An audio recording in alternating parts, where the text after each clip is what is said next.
Good morning, everyone. My name is Julie Samuel Westman, and it's my pleasure to welcome you to this morning's Sunday gathering of Kansas City Oasis. For those that are here on our Zoom call, and then those joining us on Facebook Live, and I believe you can even find this later on our YouTube channel.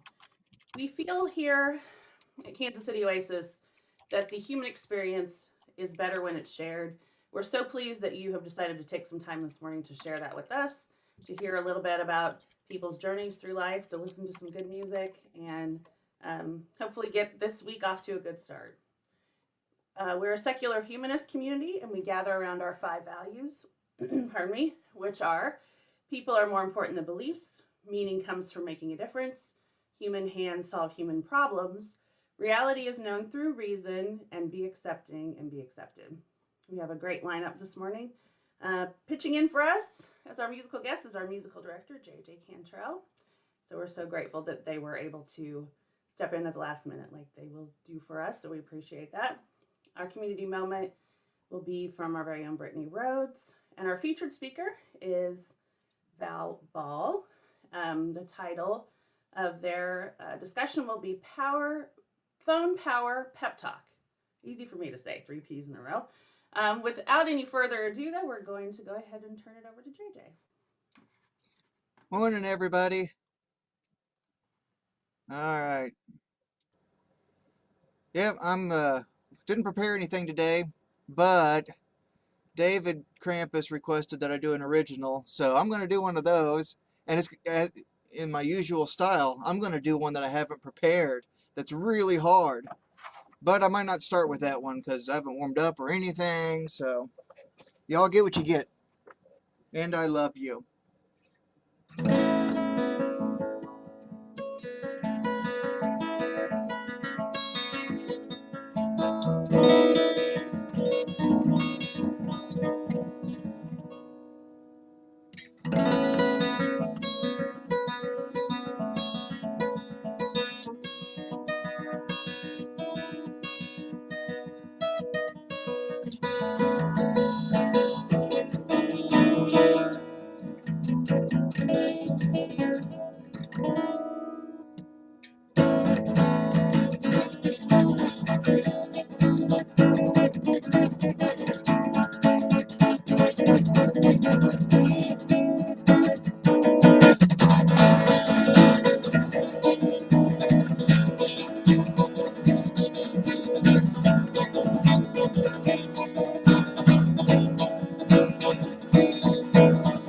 Happy time, happy Monday, this day's fine, I have nothing to lose. I must think, I must ponder, I stay home, but I wander away. It's fantastic, stay home and wander the world. It's fantastic, stay home and wander the world. The knight jumps, the queen dances, the board moves, the players lay on the floor. Whoa, the mind moves, the one to the pieces, the game plays, on to the end of time. It's fantastic, stand here and rotate the world. It's fantastic, stand here and rotate the world.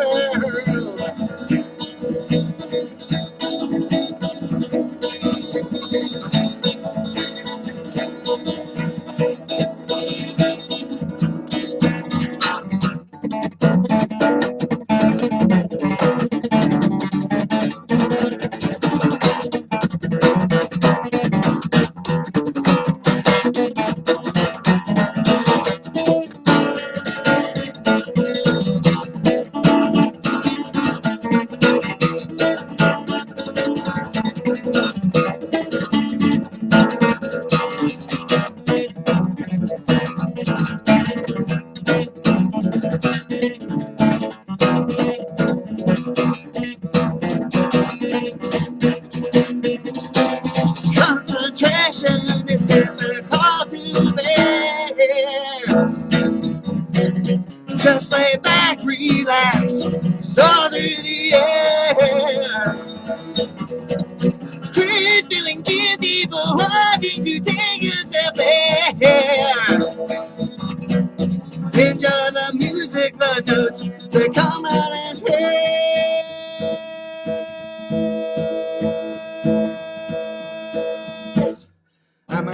I might worry, I might find I can walk the line. I might choose, I might linger, I fear not failure of my goals. It's fantastic, it's fantastic. Stay home and wander the world. It's fantastic, it's fantastic. Stand in and rotate the world. It's fantastic, it's fantastic. To try and then you change the world.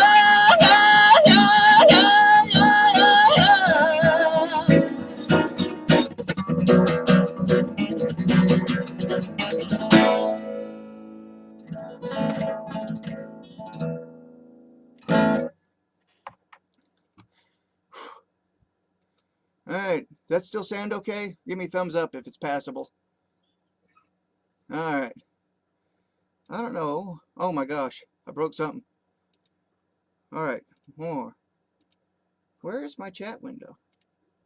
Oh, I found it. Okay. Now I can see stuff and things. Oh man, I really broke it now. I've had too much going on. Okay, let's see. Alright, as I promised, one I haven't really prepared. I did keep the eyebrows. You like them fancy eyebrows? Those aren't my real eyebrows. Oh, the name of the artist? That was a song by this amateur that very few people know about. His name's J.J. Cantrell. That was the second song he ever wrote, and he wrote that song in 2003. Might have been 2. I think it was 3, but it might have been 2. No, might have been 1. That's an old song. That's weird that that song is old enough to almost be on, you know, like One on the Fox. Maybe not that old, but it's gaining on it.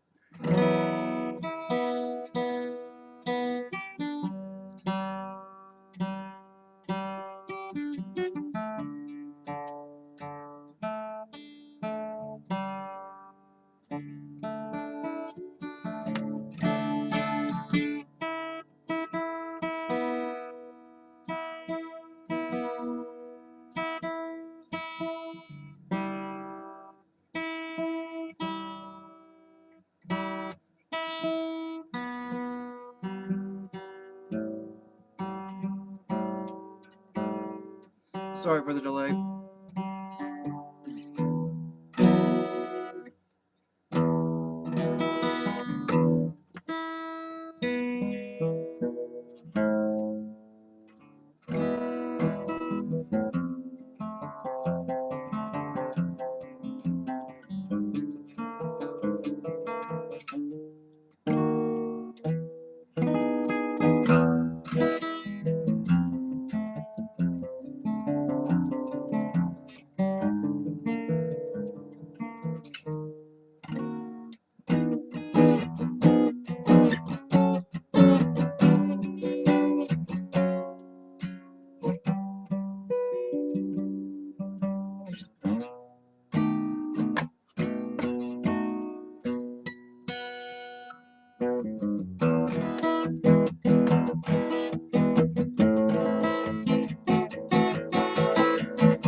She's pretty tired from the moments waiting patiently for me, always circling the quota.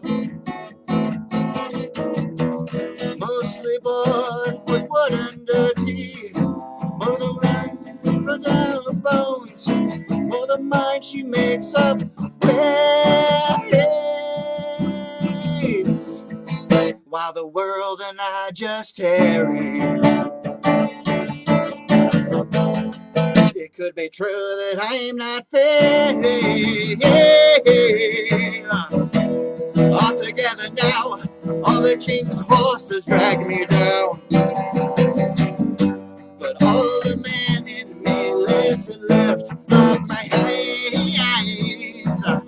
She's tearing down my walls, only 'cause she hates to watch me slowly fall. Slowly my heart heals as she holds me. She holds me. Patient with my silly games, rules changing every time.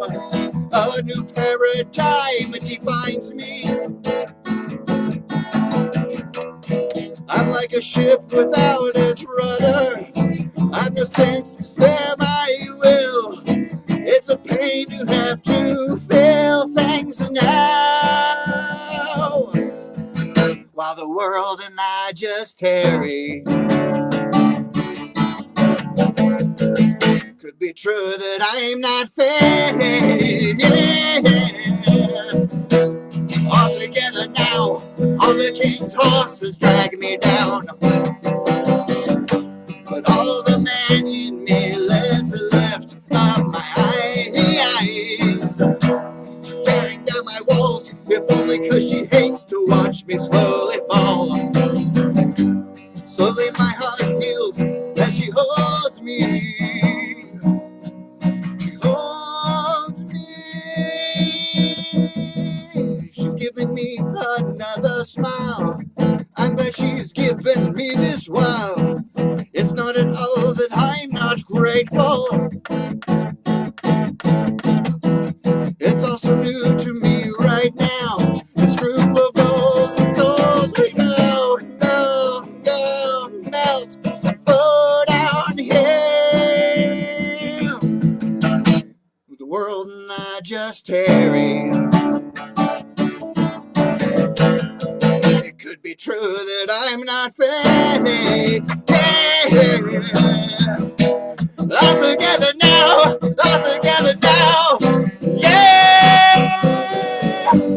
All the king's horses drag me down, down. All together now, all together now.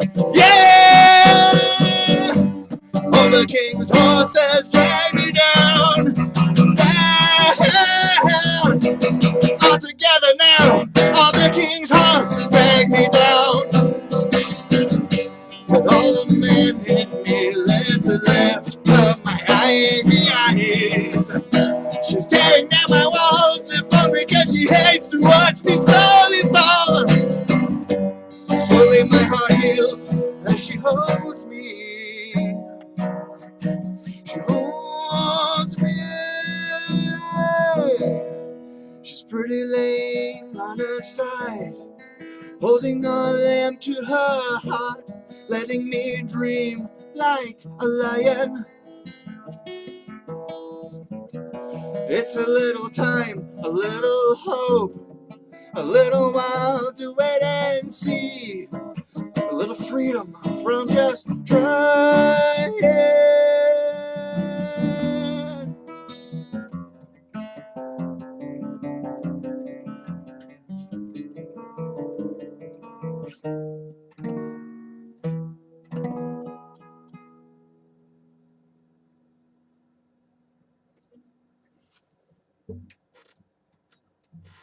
Wonderful. Thank you, Jay. Oh, I echo. I forget when you when you're on. Thank you so much. That was great. It was really getting us jazzed up for what's coming next this morning. I admitted earlier that I overslept, so I can use all the energy I can get, and I appreciate you sharing that with us. Thank you so much. So we'll go in now. I'll go to a few celebrations. So this past week was very eventful, wasn't it? We were fortunate enough to get to witness a peaceful transfer of power between our political parties. We had the inauguration and all that brought with it this week. So I'm sure a lot of us reflected on what the past 4 years have been like and think forward to what the future holds. Here at Kansas City Oasis, as a 501c3, we do not endorse any political candidates.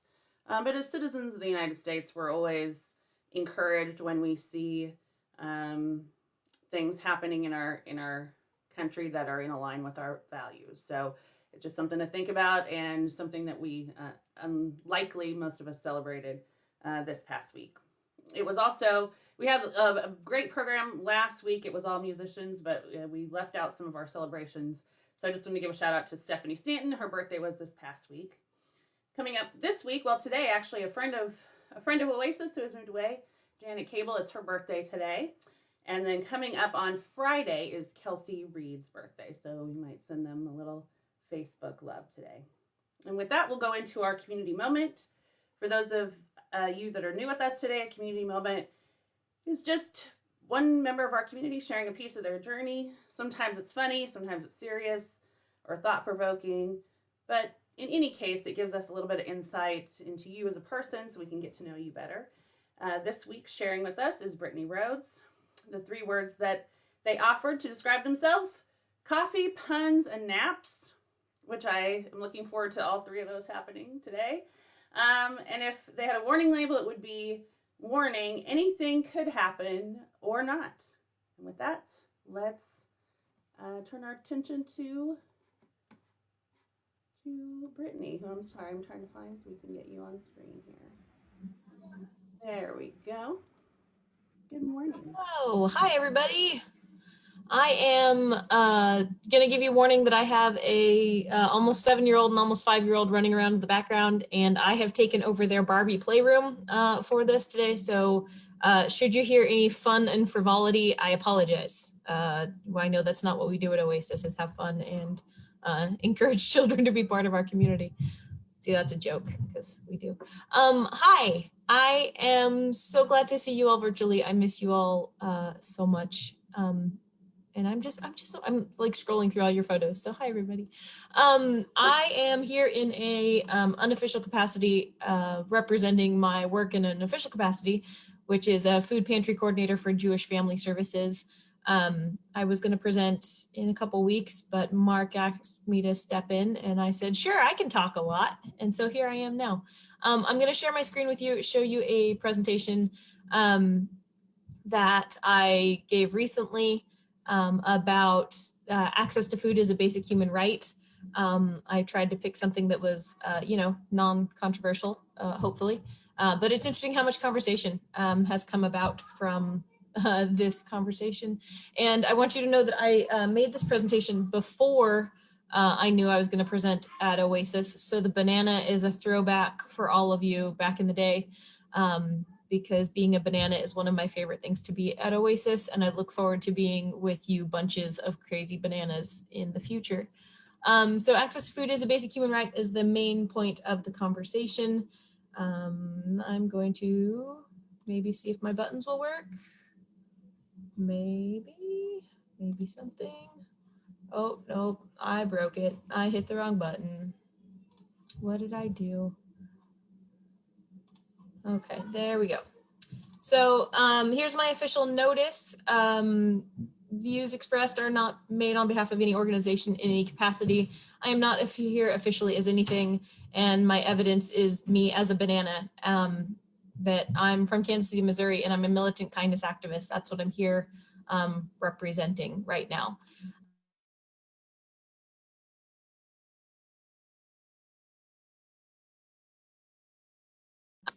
Very little argument that feeding people is the right thing to do. The question normally becomes, how do we do it? The right to food is basically recognized as a universal declaration of human rights since 1948. This goes back to the Magna Carta. It's a long time conversation. People talk about it as if it's a new thing that we've been doing. It is not. These are some countries that have the right to food in their national constitutions. Bangladesh,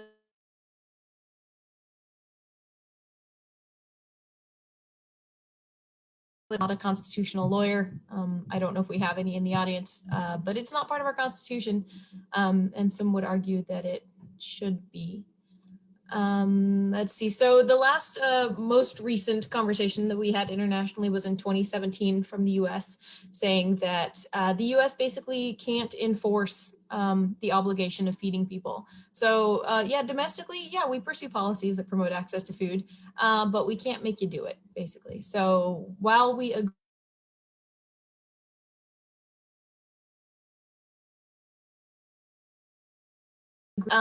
let's see. So the main thing is that the right to food is broadly described as protecting all human beings to be free from hunger, food insecurity, and malnutrition. That's what we agree we should do.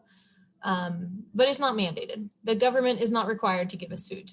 They can't prevent you from, getting food, but they don't have to give you the food. And that's the problem that we can fix. Each of us, human hand solving human problems sort of situation. So one of the interesting facts I found was that before COVID-19, food insecurity was at its lowest in a decade. So the last time was the Great Recession when we had an increase in food insecurity. And I think that that's a shame that it's once in a decade we had solved a problem and it came back again, but we can fix it. We can go back to where we were. The quick definition of food insecurity is how do you determine if you're food insecure? And it's about availability, access, and utilization. And the key component to that is actually stability over time. So availability is how much food can you get, access is can you get it, and the utilization is how you use it. But none of those three things matter if you can't do that consistently over time. So food availability is based on production and distribution and exchange. So this is about how the food gets from the farmers in the field to our grocery stores for us in conveniently located locations. And then the exchange of what do you have to do to get that food. So I'm not exactly sure where this picture was taken, but the farmers in the field are something I recognize from growing up in Central California. And the food availability is based on people who do the work. And it's important to remember that. I think we have the privilege most of the time of not having to think about where our food comes from. And it's important to acknowledge that a lot of things go into that, including the bees. I just want to do a quick plug for Save the Bees, just in general. Food access is basically two categories of direct access. Can you grow your own food, or do you have the resources to buy your own food? So this includes food preferences as well. So if you have religious or dietary restrictions, that is protected under humanitarian rights, basically. Food utilization is food safety and sanitization. So if we can get the food to you, but you can't eat it. So say you, are gifted a whole hog and it is yours to consume how you choose, but the hog was raised in unhealthy environments, or say it has parasites. It doesn't matter that you have a whole hog that could feed you for a year. If it's not healthy to eat, you can't eat it. Cultural and religious practices are covered in this as well. So say I give you a whole hog, but you're a practicing Muslim. It doesn't do you any good that I gave you a whole hog, because it's actually going to create more of a psychological barrier and challenges to you. It's going to make you feel unsafe physically, mentally, emotionally to consume something that goes against your religious beliefs. Healthcare is part of food utilization, which isn't talked about often, but say you're diabetic or you've got a severe food allergy, and I give you those foods that, say you're.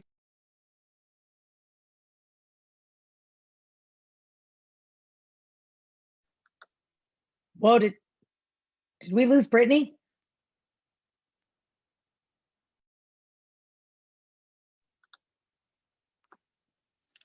Oh no, we lost Brittany.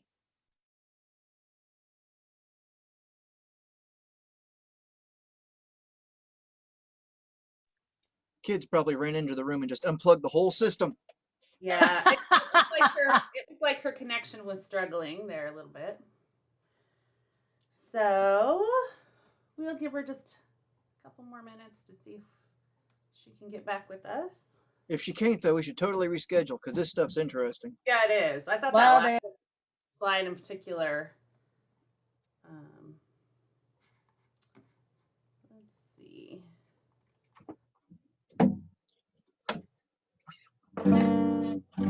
Oh, where has Brittany gone? She's so far away from here. And she was telling us all about food insecurities. She had our ear, not an ear of corn, 'cause that's what some people are short. That's what she reported. That's what she was saying to us. Brittany, tell us all about what we can do to feed the masses and help them feel all full. What a great song, JJ. You're so talented. That was really good. Yeah. Okay, well, doggies. I guess with that, um, well, I think what we'll do, here's what we're going to do. Cats and kitties, we're going to go into our breakout rooms and y'all can talk amongst yourselves for a little bit. She's back. And if Brittany, oh, wait a minute, I spoke too soon. There she is. Hi, Brittany.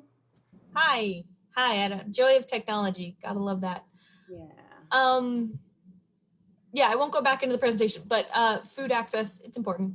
Feed your people. That's yeah. Oh, JJ wrote a song for you while you were gone, so you have to go back on the recording on Facebook Live, and it was All right. lovely. Well, I'm happy to discuss food insecurity, food access. Just anytime in general. My hobbies are food and people and bringing them together. So Together, right. anytime you want to do that. And then just as a quick little thing, if you have a food pantry in your neighborhood, please support it financially or through products that you eat and consume in your home. If you don't eat it at your house, we probably don't want it at a food pantry either. If it's not good enough for your family, it's not good enough for another family either. So just want to throw that out there. And in case you want to support your local favorite food pantry person, I'm going to volunteer that to be me. We also need plastic bags and paper bags, if you can share those as well. But I want to chit chat with the rest of you, and I'm done talking. I love you all. Bye. I'm gonna ask you a couple questions though, since now we have time. So, what are the best items to donate? What are you, if people maybe don't have financial support to give, if they do have food, and what are some of the things that people? So we take everything. The pantry that I work at right now is the Jewish Family Services JFS at the Brookside location. Out of that location, we're feeding about 1,000 families a month, Wow. which has doubled just in the time that I started. I've only been there since May. And we are basically doubling every 6 to 8 months of how many families we've been serving. The items that are most needed are the same items that you like in your family. The things you think of first are, canned soups, canned vegetables, peanut butter, jelly, those things. As long as they are within date, they're well contained, they are safe, they are good to serve. If you bring us expired food beyond like a year, basically what you're saying to us is, here, throw this away for me. And we'll be happy to. Some of the hardest things for us to get are the refrigerator items. So butter, cheese, milk is a huge thing. And then things that food benefits don't cover. So your SNAP, your EBT, things like diapers, menstrual products, incontinence supplies, soap, shampoo, laundry detergent is a huge thing, dish soap. So the things that, those of us in privilege consider basics add up a lot. Yeah, so I'm glad to know that. I didn't know that you guys also did, like hygiene pantry and home goods. So that's not every food pantry does. Right. Some of them do specifically just, shelf stable items. But through my organization, we do diapers, we do incontinence supplies. So we do adult diapers, we do poise pads, we do wipes. Laundry detergent is probably the thing I'm asked for most behind milk. Milk and laundry detergent, if you have unlimited funds, please contribute those towards milk and laundry soap. And then I do also want to encourage that regardless of what your funds are, please be connected with your food pantry. We don't care if you show up in a Mercedes-Benz and you're asking for food. Right. If you have an appointment, we will serve you. We don't care if you come in off the street looking however you look, we will serve you. The line I say is by bus or by Bentley, we'll serve you all the same. So if you need the help, please reach out for the help. And even if you think somebody needs it more than me, we have enough to share. So we're happy to do that too. Could we get you to, and we'll go to breakout rooms after this, but could we get you to put a link to your website, or, just so we have like addresses and times and, just so Yeah, you got it. So just as a reminder though, I'm not officially here part of JFS, you're not. but if you happen to want to support JFS, yes, it would be jfskc.org/donate is my favorite one. This is just a personal interest. Yeah. I get it. A thing And I think that's really great to know because, or what you were saying about serving people regardless of what it might look like, because, Right. we're in an unprecedented time. So many people have lost jobs. Maybe they had a Bentley and were making bank, and now they don't know where their next meal's coming from. So I think it's really good to reflect on the fact that, you can't judge a book by its cover, right? That our hands are here to help whoever needs it. So thank you so much, Brittany. Okay, and with that, we're going to go on to our breakout rooms. We'll have about 10 minutes to talk amongst yourselves, and I'll see you back in about 10 minutes.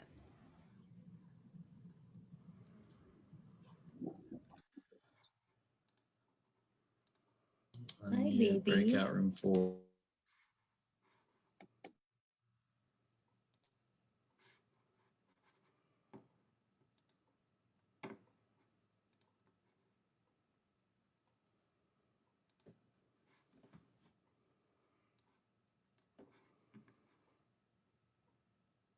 Mm.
Hello, everyone. We're going to start, pardon me, welcoming back everyone into our main room where we'll get to listen to JJ share some more music.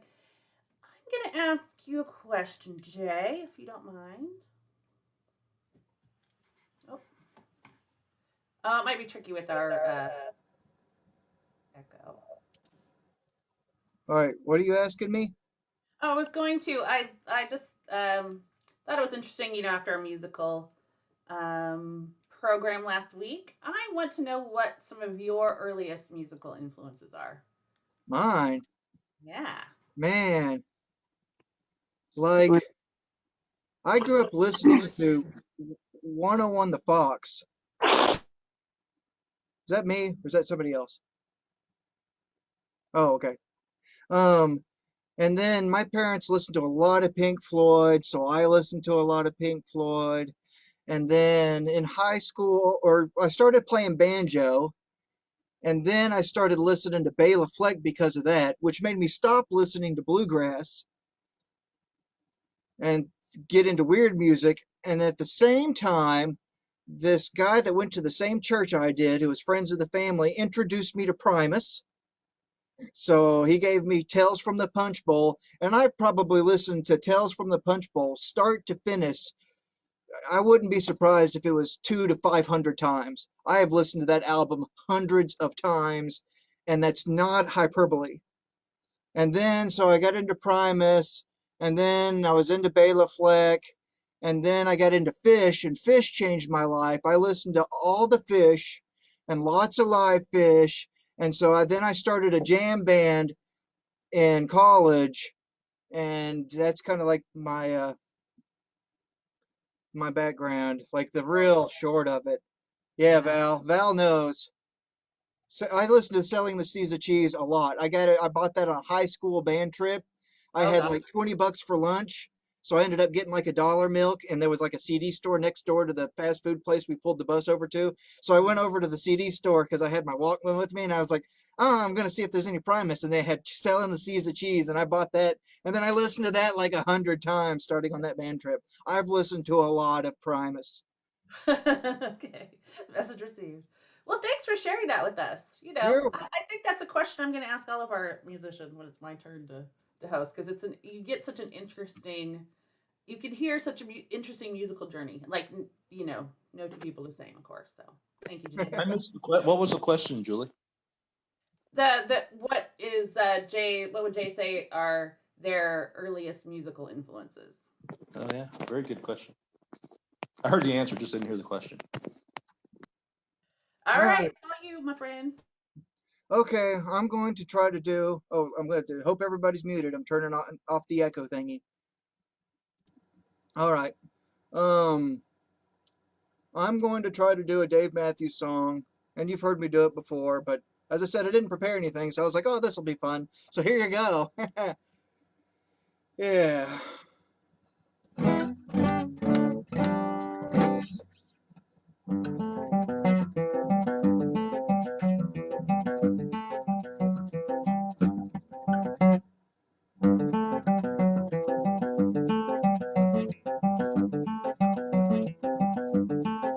Satellite in my eyes like a diamond in the sky. How I wonder. Satellite strung from the moon in the world, your balloon beeping down for the mother station. Winter's cold, spring erases, and the calm away by the storm is chasing. Everything good needs replacing. Look up and down, all around, a satellite.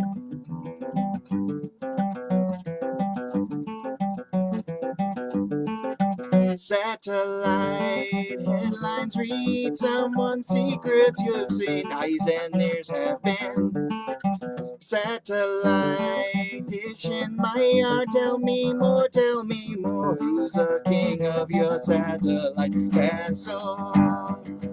Winter's cold, spring erases, and the calm away by the storm is chasing. Everything good news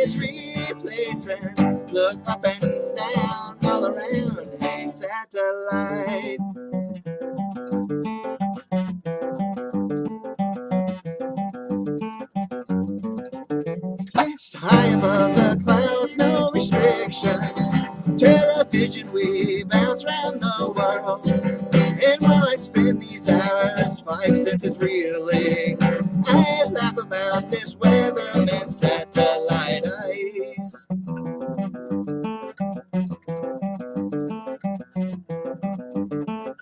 Satellite in my eye, like a diamond in the sky. How I wonder, satellite strung from the moon in the world, your balloon beeping down for the mother station. Winter's cool, spring erases, and the come away by the storm is chasing. Everything good needs replacing. Look up and down, all around, hey satellite.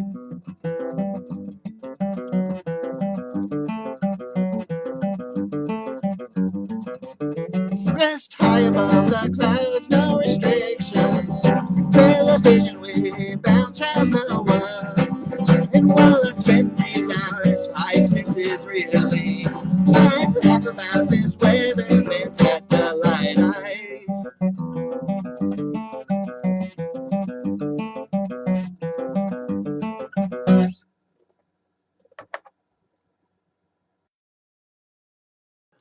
Thank you. That was awesome. Okay.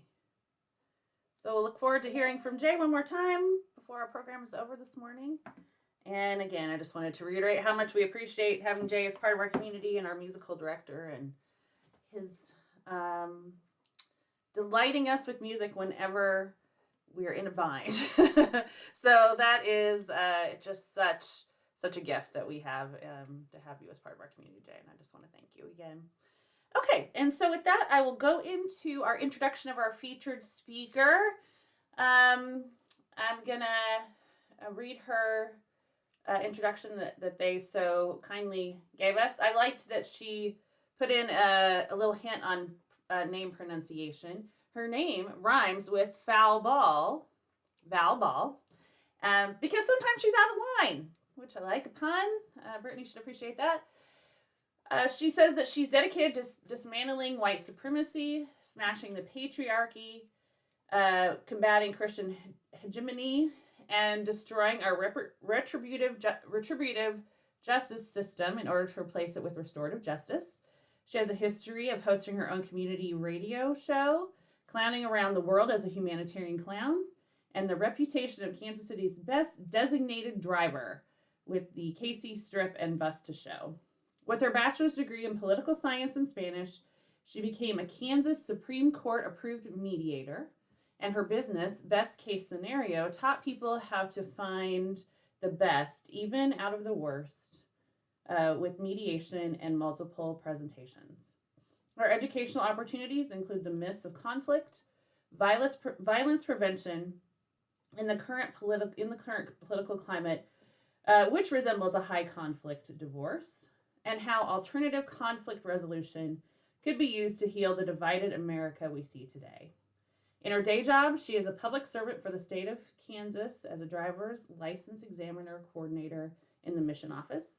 Val has seen the power and possibilities of collective action that creates communal learning environments that lead to collective liberation. Val loves to rant, rally, rage, and rave, often seen as a cheer/chant leader in progressive spaces. Her personal interests include sewing, dancing, music, cosplay, festivals, astrology, clowning, and gratitude journaling. She lives in Shawnee with her son Zach, her stepson Stone, her mate Nate, and their pussycats Jack, Kitty Cat, and Jenna Catman. So I think a little more about her presentation today. What she has to say about that is one afternoon in April, while she was on paid administrative leave from her job at the DMV and a little before COVID, she received a phone call from a woman in Washington named Bailey, who invited her to share stories about incarceration, COVID, and how it affected us personally. She was invited to work with Showing Up for Racial Justice, or SURGE is the acronym for that. And this work has shaped her entire 2020 and relieved her extrovert anxiety by connecting with communities that share her values. Later, She learned that this is a recruitment call and that she has the pleasure now of continuing to deepen her connections through one-on-one conversations as well as participating in collective actions like Swing Georgia Left and now Gaining Ground. She's been so grateful for getting that call, so that has a lot to do with her title of her talk, and an invitation to work that reflects her values. And she says, though, while some people think toilet paper is the symbol of 2020, she thinks it's the phone call because connecting citizens, residents, and voters this year has reinvigorated her commitment to the movement we're building for racial, economic, gender, and all the social justices that mean so much for liberty for all. And so, to continue this work that she's been doing, she's bringing it home to Kansas by running as a local candidate to address white supremacy in her community that is deeply shaped by white flight. So she'll be sharing more with us on that today. And with that, I will turn it over to our featured speaker, Baul. Good morning. Oh, you were in a different fire. Good morning. Yes, this is where we start, right? Yeah, This she is was in where diff- we all felt in 2020. Exactly. Very much like, no, this is fine. Let me just drink my coffee. Hold on. It's totally fine. It's totally fine. No big deal what's going on out there. And so what I found when the election of 2016 happened, we have talked about that a lot through my phone calling. And I have so much to share with you. I'm going to do my best to get it in there and use the organizer acronym KISS, keep it sweet and simple. Short and sweet either way. Some people say keep it simple, stupid. But I know you're not stupid and neither am I, so I won't use those words. So I'm going to share a presentation with you. This is what I learned a lot over the past year about sharing and about slide sharing. And so I just want to share with you my phone power pep talk and how we connected through COVID.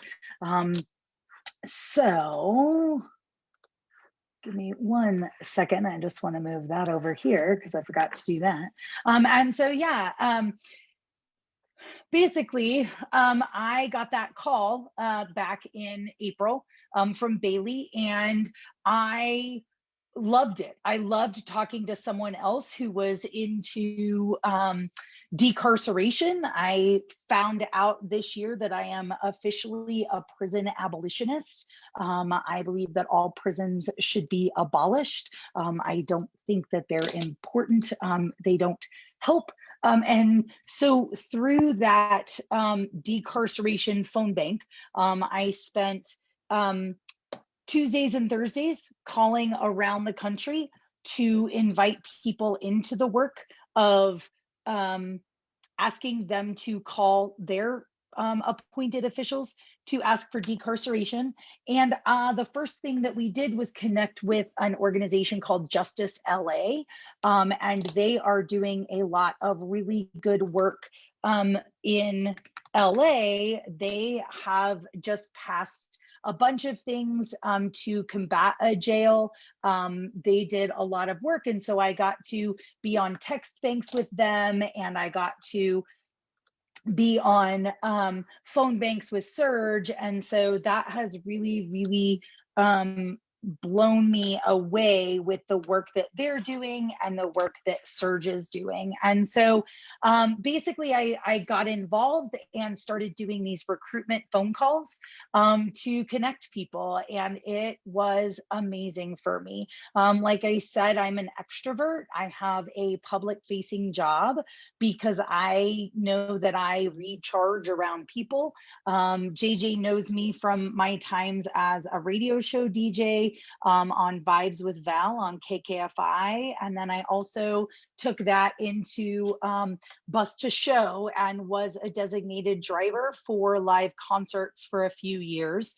And really loved connecting people, really loved that power of connection, and really was nervous going into the COVID shutdown as to how I was going to fare when when this shutdown came about. And so this was really, I've told people in Surge that it really saved my life, in the sense that it allowed me to stay an activist. I need that activism. I need to be feeling like I'm making a difference in the world, along with the values that Kansas City Oasis has. I really appreciate those. And so this really just showed me the importance of one-on-one connections. Even in political arenas, you will hear people talk about the fact that what really matters is one-on-one conversations. That's why people still go and knock on doors. But during COVID, how do we do that? And so that became the power of the phone bank. And just for some background, this really tapped into me. Although JJ says I look young, I am 45, and I remember the day that call waiting was invented. I remember when I got my own phone line in my room as a child, and actually, or as a teenager, I should say, and had my own phone in my own room with a different number that I could actually have my friends call. I remember coming home from middle school and getting on the phone with my girlfriends and watching Oprah together on the phone and talking and connecting through that phone call. And so for me, the phone has always been a wonderful opportunity to connect with people and stay connected with people. I also worked in sales. My first job in 1997 was actually selling long distance for Sprint, which, I mean, how many of you are even old enough to know that there was something called long distance and that there were long distance wars between telecommunications companies? But I learned a lot from that experience that really came in handy during these phone banks, and learning how to reach out and call people to discuss really important things. And so these are some of the things that really impacted me from the time on the phone banks. We did the decarceration phone bank. Those ended in the middle of May, just because we were moving on to other actions, which was it started off as the Collect Your Cousins campaign in Georgia, to collect our cousins and call our cousins, and talk to other white people about voter suppression and getting out and voting for collective liberation. And so it turned into Swing Georgia Left, and it was really effective. I'll just go to this slide and show you that we really had a huge effect with Surge, and their outreach arm is Southern Crossroads, showing up for racial justice, which is Surge, really came out of the election of Barack Obama, and then got furthered during the Black Lives Matter movement.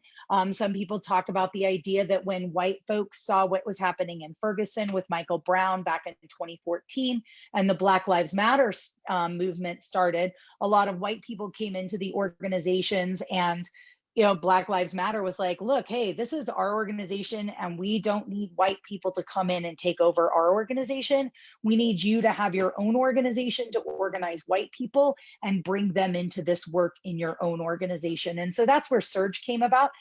There is a Surge KC that actually helped educate me about my own racism, my own white privilege, my own window of privilege that, like they say, privilege is like a window that you don't see. You're looking through it, but you don't see it. And so Surge KC and their education really helped me to recognize some of my white privilege. And so with these organizations, following the lead of Black organizers in people of color in Georgia and the South, we partnered with Fair Fight from Stacey Abrams, the New Georgia Project, Black Votes Matter, the Working Family Parties, and there were others involved in that coalition who were working in Georgia and said, hey, we need white people to answer the call of the ancestors that have said, hey, white people are the problem. And so we made over 1 million dials into Georgia and talked to every single white Democrat in Georgia to move them to vote. And we were really successful. We had over 22,000 vote commits, and 80% of those people followed through, at least 80% followed through on those vote commitments. And so when we saw that the margin that Biden and Harris won in Georgia was 12,000 votes, we know that our work made a huge difference. And so then once we saw Georgia turn blue and all of us knew that we had done that work, a bunch of us in leadership said, hey, we really want to do this more. There's this Senate runoff in Georgia. We want to keep calling. And so we got to go into the gaining ground to continue that work. And we really, really worked hard. And what's amazing about Surge is really the radical hospitality of that organization. Like, I really, truly cannot stress this radical hospitality is so incredible, because they were so quick to move people into leadership, as true organizers are. And that I was a coach. So basically in these Zoom breakout rooms, you'd have a coach in your room. You'd be calling on your phone, but staying in Zoom. And so you would see the other people in your room getting animated while they're on the phone with people. But then you would like be on the phone yourselves, and then you could come back into the Zoom room. And if you had a tough call or a good call, you could celebrate, or you could commiserate with the people in your rooms. If you had a Trump supporter on the phone that yelled at you, it was amazing to have someone in the room with you to be able to like commiserate about that and then say, it's okay, don't worry about them. You can just move on. They don't matter. And so it was really, really awesome to feel that radical hospitality. They taught us how to get out of our comfort zone, because that's where growth happens. It talks about meeting people where they are. The beauty of collective action. During some of that time, I had to take some medical leave, but the beauty was that in collective action, you know that other people are doing the work, so that if you need to take a step back, you don't have to worry that the work's not going to get done in collective action. It was such a communal learning environment and a communal leadership environment that you could really feel the dedication to collective liberation from the entire organization. I want to talk about this cone of curiosity just for a minute, because it really talks about story sharing and how important it is for people to share stories. Because in sales, we've always talked about, one of the things I tell the people in my room is the most important word you're going to use on this phone call is the voter's name, because that recognizes their humanity.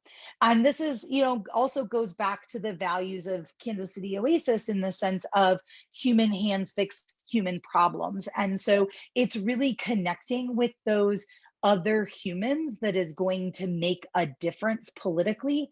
And so, for example, we would model vulnerability and share our stories to give permission to others to share theirs. For example, when I was calling on the Senate runoff, I became a leader and a trainer and got to do the example calling.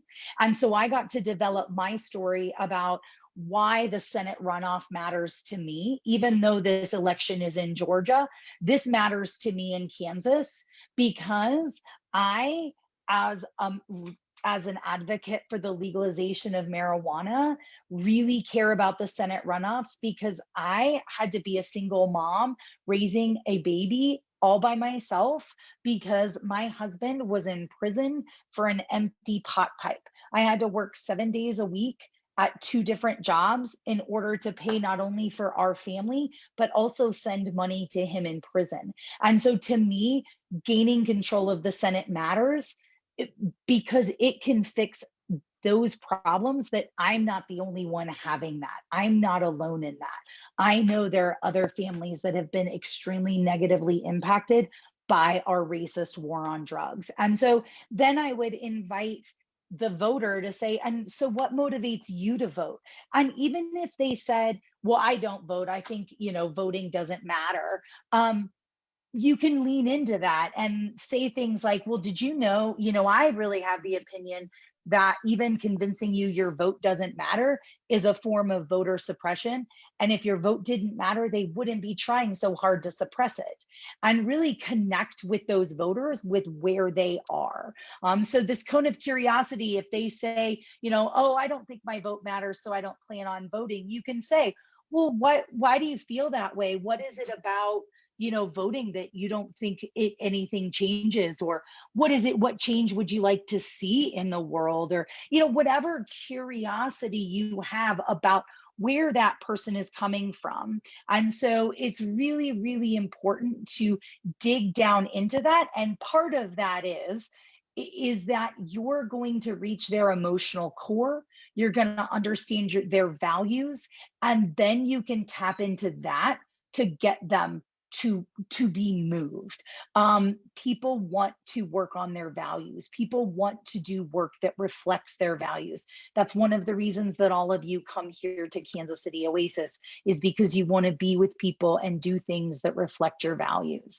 And so I just wanted to share with you a little bit about the characteristics of white supremacy that really are at hand in a lot of this stuff. This is all available information that I can share with you through links. I have some links that I can share with you for showing up for racial justice. They have a whole page about these characteristics. And then also and all of that information comes from this other one that's about dismantling racism. Sorry, let me copy that and paste that here. I see David's question about decarceration, and I would really be happy to talk more about that, in the sense that that's a whole nother discussion on restorative justice. But what I can tell you is that our system is called retributive justice, which is about punishment, which is about vengeance, which is about retribution. And what I have studied is something called restorative justice. Restorative justice focuses, instead of a crime against the state, it focuses on harm to a relationship. And then you figure out what harm was done. You talk about accountability and responsibility to repair that harm. So it invites conversations, it invites the circle process. Even community is invited into that restorative justice process to, and addressing the symptoms of crime rather than the causes of crime rather than the symptoms of criminals. If that makes sense, like focusing on mental health, focusing on drug rehabilitation and making it a health problem, not a crime.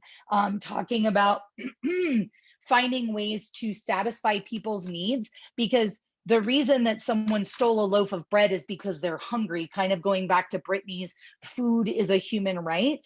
And if you look at, I really enjoy Maslow's hierarchy of human needs. And if people don't have their basic needs met and then safety and security, they cannot realize their full potential. So that's some of the stuff that we talk about in decarceration. But I really want to talk about this culture of white supremacy in the sense of what Surge did to combat that in these phone calls. So even the fear of open conflict, rocking the boat, is really negatively looked upon.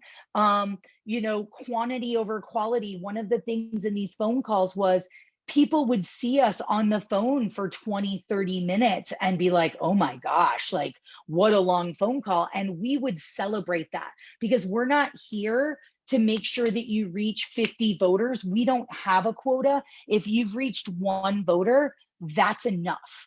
That's amazing. So yes, decarceration could be a whole nother presentation. But yeah, just this power of the phone. I just want to go to this next slide, because this was what we were told as coaches Every time that we were hosting people in our rooms, we were talking about you're learning new skills and that's okay. It's okay to not be perfect. You don't have to be perfect. I learned the phrase competitive white perfectionism, which I just love because I didn't even realize how much I have suffered from that. The only way to get better at these calls is to do them. And we're here to support people. I really appreciated the idea that you're uncomfortable, but it takes being uncomfortable to fight fascism. You cannot just go along to get along with fascists because they will kill people, literally. It's no joke. This is a life and death matter. Although urgency is part of white supremacy culture, we see it differently in that there is an urgency to combat the white supremacy culture because it's literally killing people every day. And what was really great was that combating our perfectionism and our worry that, oh, what if I'm not good? What if the person on the other end doesn't like me? What if they hang up on me? That's okay. Don't worry. I literally said to a woman who wasn't willing to come into it, and she said, oh, I'm sorry. I'm sorry, I'm a little standoffish. And I said, you know what, Nancy, that's okay. I feel sorry for you because you're missing out on some of the best times that I've ever had. And I cannot tell you how many people left those phone banks feeling more energized than when they came in. A lot of us talked about in our leader debriefs every week, we'd talk about the idea of, oh, I wasn't sure if I was going to come on this call. I wasn't sure if I was going to do this, but man, I'm so glad I showed up today because showing up was all I needed to do to get the reinforcement to feel better about the work we're doing. So you don't have to be an expert. That was really, really neat to combat white supremacist culture, that we didn't have to be perfect in order to participate. So that was really, really, really awesome. And so I just will leave you with just some questions for discussion in terms of, if you do look at those characteristics of white supremacy, what are some of those that are at play in your life or in your organization or your community? And how do they stand in the way of racial justice? And what can your community do to shift beliefs and behaviors to ones that support racial justice? What do you want to connect with people about? What's your personal story? I encourage you to think about that, and what would you like to connect with people about? And what's your story for collective liberation? What are you looking for? What moves you, and what injustice upsets you that you want to focus on?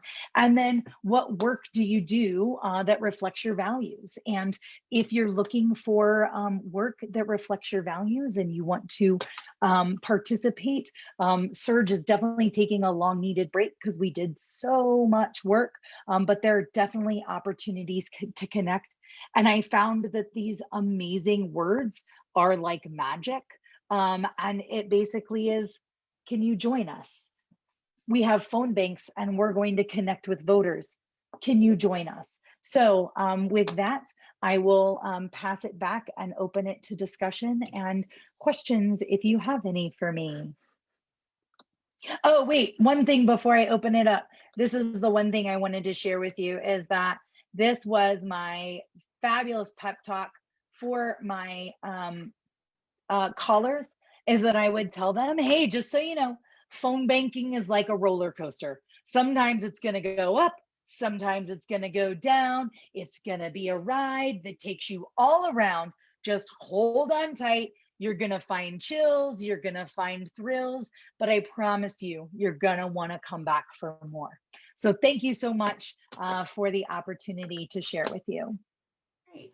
Okay, I'll get on here with you. Okay, so we'll go into the chat and see what is on people's minds. From David, please talk more about decarceration and how that would work. So like I said, it's really, I tried to answer that kind of in the discussion about restorative justice and the idea that instead of looking at it as crime against the state. And I don't know if anybody's watched the movie 13th on Netflix or read the book, The New Jim Crow, but it talks about the idea of the prison industrial complex being created to further slavery, and that criminals are allowed to be slaves. Prison labor is a thing that happens all day, every day. And so it really talks about solutions for that. And like I said, it really talks about solutions in society that prevent crime from happening, because it's not a crime to be hungry. It shouldn't be a crime to be poor. Those kinds of things to address. Yeah. And do you think the war on drugs, I think, is something that we talk about a lot when we talk about systemic racism and how that has really contributed to it. Do you feel like the that sort of decriminalizing drugs in some locations has helped with that, or I know there's still a long ways to go there. But what's your opinion? Yeah, I mean, and a lot of it is it racially just, the way it's being decriminalized? I mean, Right. until it's decriminalized at the federal level, they Mhm. literally can't even use banks. Like all of the medical marijuana, or even legalized marijuana, and how many states have it fully recreationally legalized, but they can't even take their money to a Right. bank. So I Still a mean, federal it's crime. definite. We have a long ways to go, but there's literally a bill sitting in the Senate waiting for a vote. Who knows? It might get to the floor now. I guess we'll just have we'll have to call our senators and see what happens. Okay, For so sure. here's another question. The challenge faced by phone bakers, due to the fact that people don't answer unknown numbers. Is that something that you found quite a bit? I mean, yes, here's the thing. Yes, of course, people are going to not answer. And of course, people are going to hang up on you. Yeah. That's why what was really great about these phone banks was that there was a culture that said, that's okay. Uh-huh. That's okay. And even a culture, here's what I loved is when one of our organizers, Ash, they told us that this is not capitalist consumer service. You don't have to lie. You can be absolutely honest. Even if there was someone who I encountered a Trump voter who absolutely said something to me, and I said, you know what? I think you're an idiot, and then hung up on him.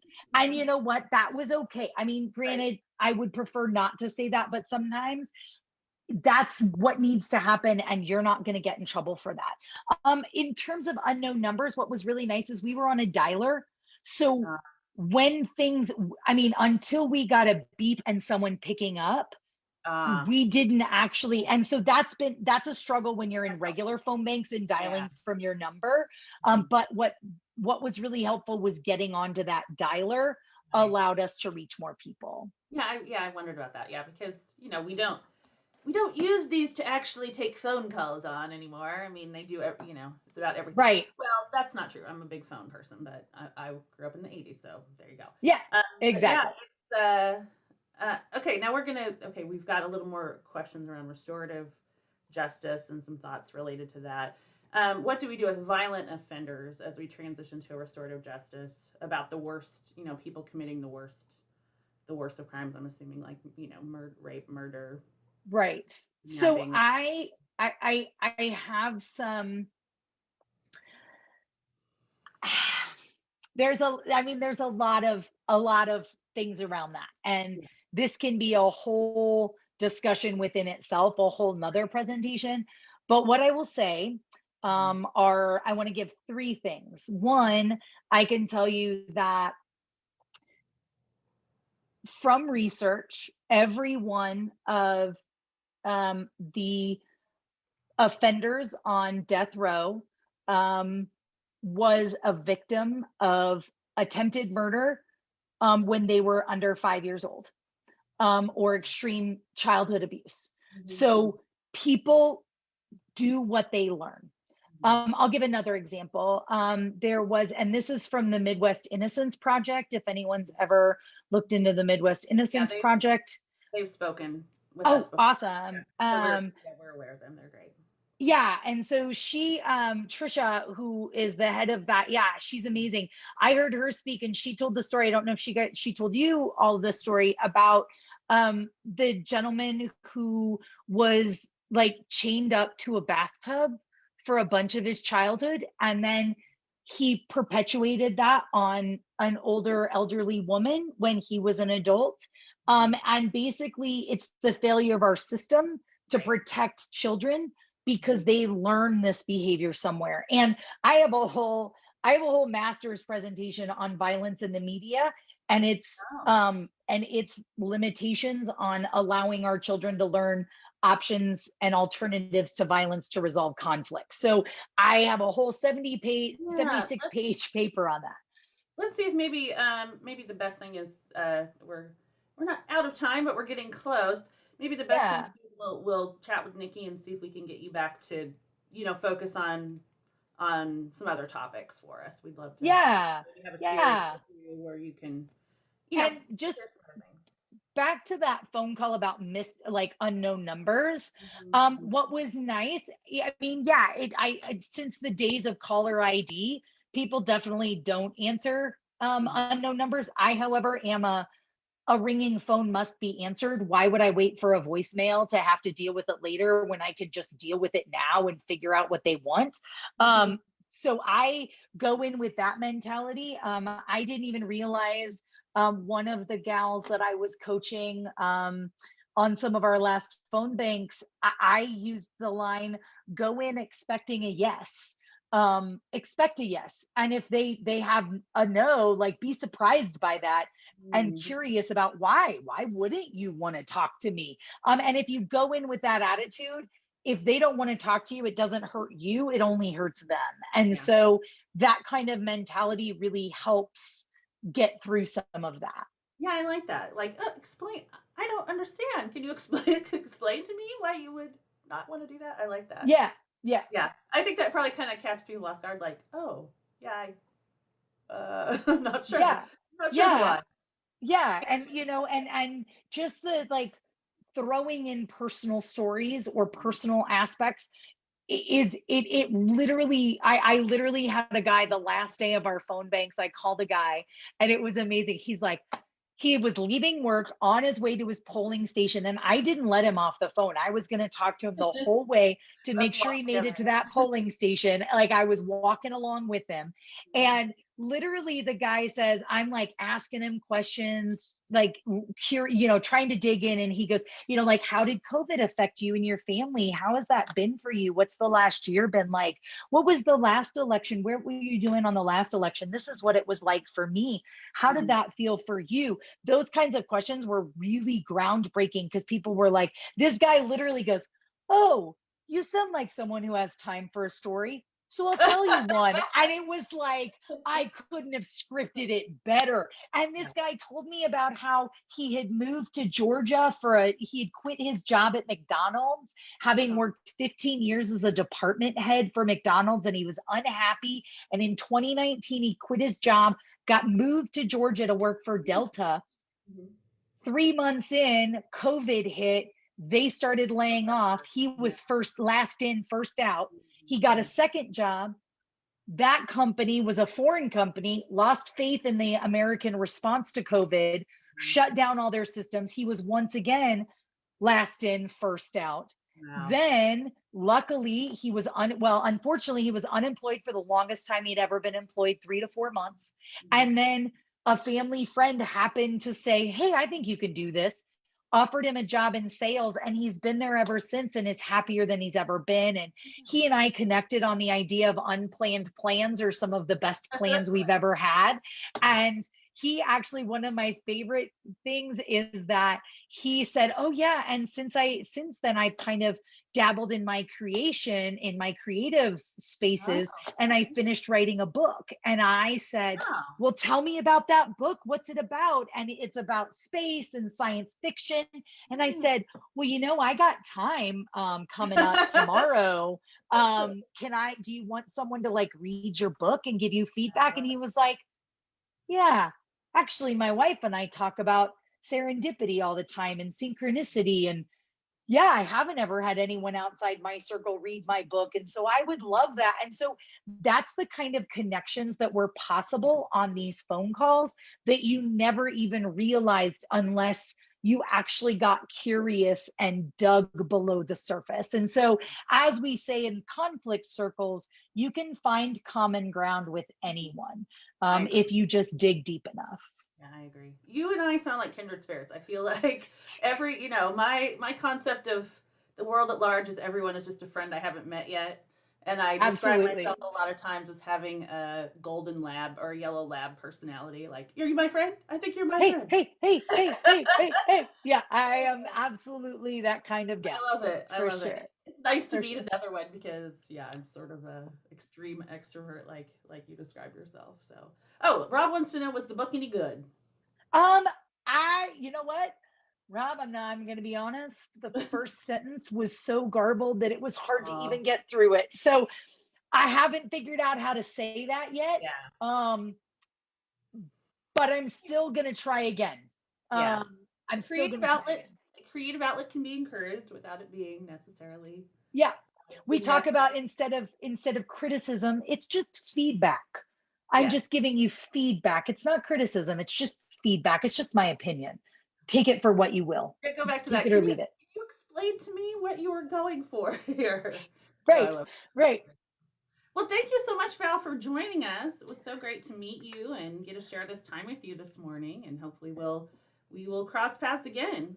Hopefully I plan on coming back. I want to apologize again. I apologize to my breakout room. Cheryl and Mark had told me about Oasis years ago, and I never made it to the physical one only because I like to sleep in on Sundays. And so this has been really good. Speaking of which, I just want to share one last thing about astrology because I love astrology. Okay. I think it's so fun. And so I am a Cancer with a Gemini moon and a Leo rising. And so what that means is that in my head, I have a crab who's like, you stay in your shell, you get in your shell. And I've got a Leo who's like, you get out there and war, get on that stage and shine. And that Cancer's like, what are you talking about? You get in that shell, do not go out on that stage.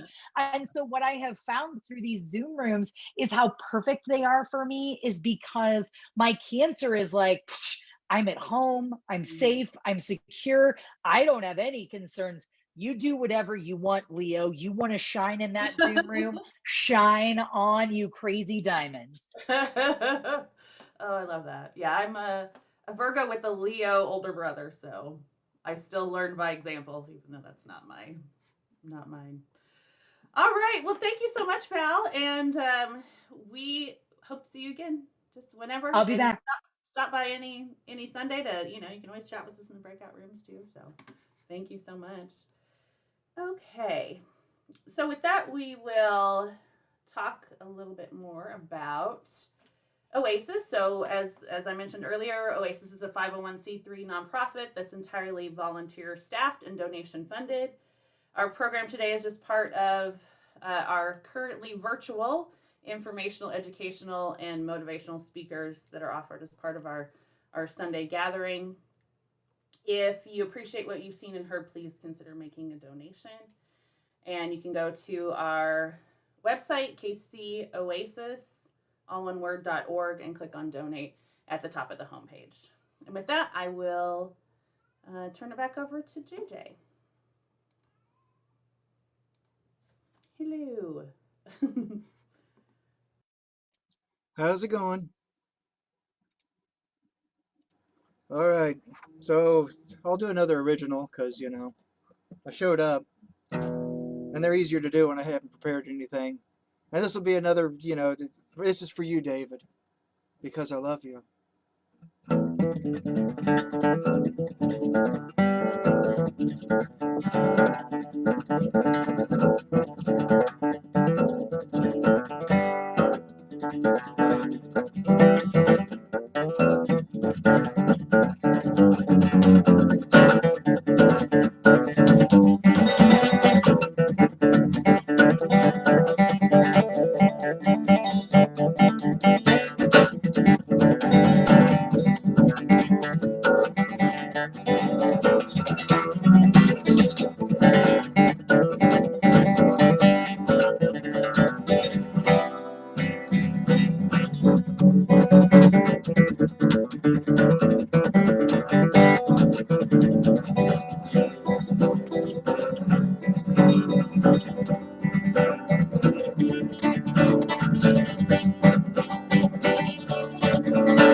in the sea, planning on swimming around the world for free.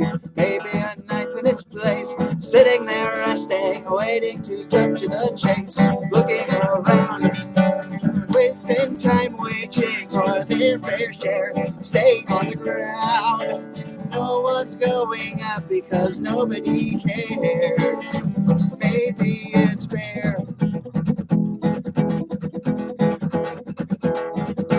Maybe a map of the moon pointing at several seas. Fish won't be swimming in soon. Maybe a hawk in the sky, hunting or flying, seeing the mouse who runs by, looking around.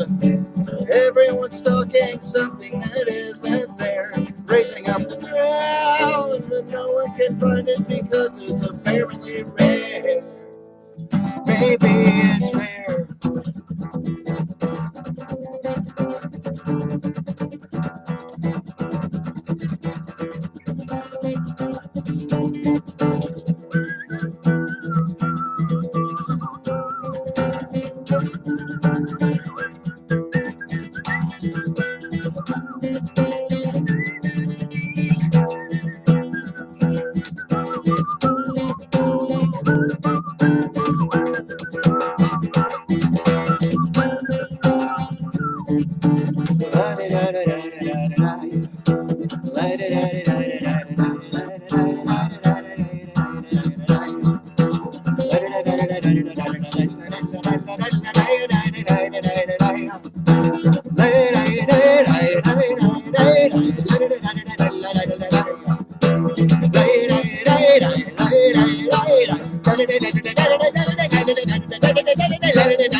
You'll find me in prayer for all of our brothers and sisters everywhere. We should all care for everyone you can help but see out there. Hey, we'd be fair once everyone starts to care, and we'd be fair.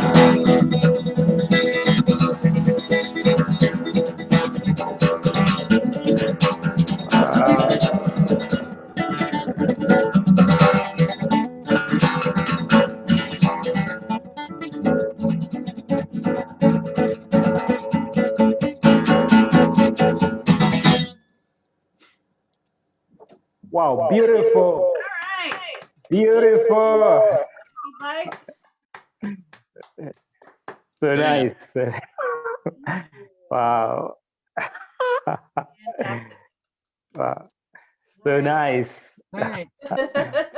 Oh, you got to pay. Wow. Welcome, Vincent. Thanks for joining us this morning. Wow. Okay. Thank you so much. Great. I'm going to just really briefly give a couple more announcements.